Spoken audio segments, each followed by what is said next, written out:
of prancing poetry.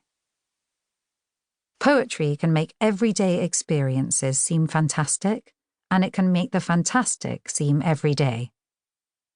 Some poems transport us into the minds of people in fear and pain, soldiers on the Western Front in the First World War, or men and women fighting racism, or people experiencing grief or heartbreak. Others put us in the minds of those in love or full of hope, or, in The Walrus and the Carpenter, introduce us to characters who live in a world of complete nonsense. Poetry can give us strength, make us double up with laughter, or marvel at life's wonders and absurdities.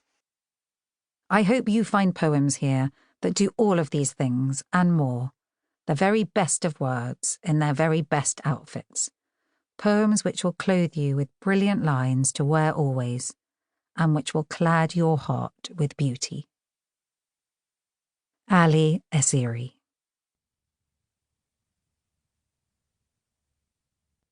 January the 1st. Promise by Jackie Kay. Beginning a new year is like opening a new book onto its very first page. Jackie Kay is the current Scots Macar, or Scottish Poet Laureate, and her poem is a toast to all of us at the start of the year. Remember the time of year when the future appears like a blank sheet of paper, a clean calendar, a new chance. On thick white snow you vow fresh footprints, then watch them go with a wind's hearty gust. Fill your glass. Here's to us. Promises made to be broken, made to last. January the 2nd. Infant Joy by William Blake. William Blake was a poet, painter, and engraver.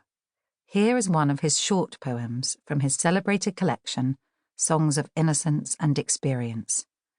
It is a simple song of newborn joy, a fitting start to the year, which is itself only 2 days old.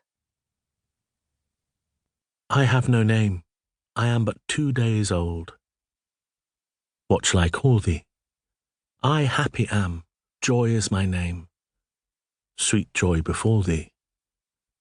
Pretty joy, sweet joy but 2 days old. Sweet joy I call thee, thou dost smile, I sing the while.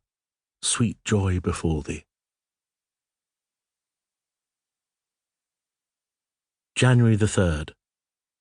Poem for a New Year by Matt Goodfellow. As it gets underway, there can be a mounting sense of anticipation about what the year ahead might hold, about what will stay the same, and what might be completely different or unexpected or wonderful.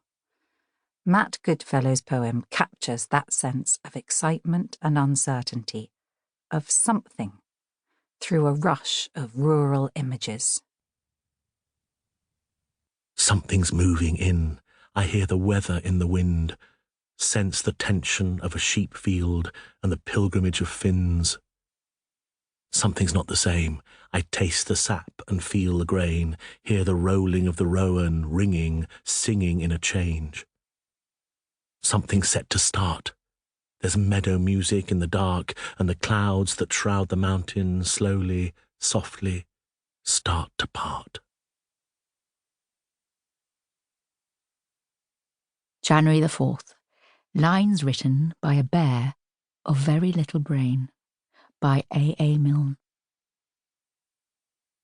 In Chapter 7 of A. Milne's 1926 classic children's novel Winnie the Pooh, the eponymous Pooh recites a poem that he has made up to his friends Kanga, Rabbit, and Roo. It contains just short words. As Pooh explains, I am a bear of very little brain, and long words bother me. The poem ends abruptly when Kanga interrupts Pooh's train of thought. On Monday, when the sun is hot, I wonder to myself a lot. Now, is it true, or is it not, that what is